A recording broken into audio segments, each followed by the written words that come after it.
জাল পাসপোর্ট কাণ্ডে একযোগে ৮ জায়গায় তল্লাশি ইডির। বাংলাদেশের নাগরিকরা জাল পাসপোর্ট বানিয়ে ভারতে থাকছেন, এরকম খবর ছিল ইডির কাছে। মঙ্গলবার সকালে কলকাতার বেগবাগান, বিরাটি, গেদে সহ একযোগে ৮ জায়গায় অভিযান চালায় ইডি আধিকারিকরা। বেগবাগানে সাব্বির নামে এক এজেন্টের বাড়িতে তল্লাশি চালায় ইডি আধিকারিকরা।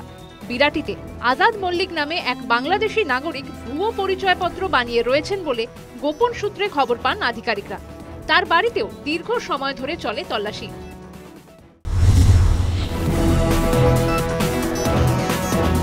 গেদে বাংলাদেশ সীমান্তে সাত সকালে অলোক নাথ নামে এক ব্যক্তির বাড়িতে হানা দেন ইডি আধিকারিকরা। প্রথমেই বাড়ির চারদিক ঘিরে ফেলে কেন্দ্রীয় বাহিনীর জওয়ানরা। এরপর বাড়ির ভেতর প্রবেশ করেন ইডি তদন্তকারীরা। অলোক নাথই পাসপোর্ট অফিসার হিসেবে কাজ করতেন।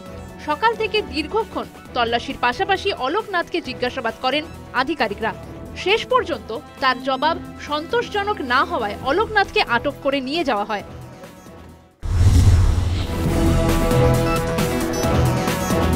ইডি তল্লাশির দিনেই গোসাবায় ২৪ বাংলাদেশিকে গ্রেফতার করল সুন্দরবন কোস্টাল থানার পুলিশ।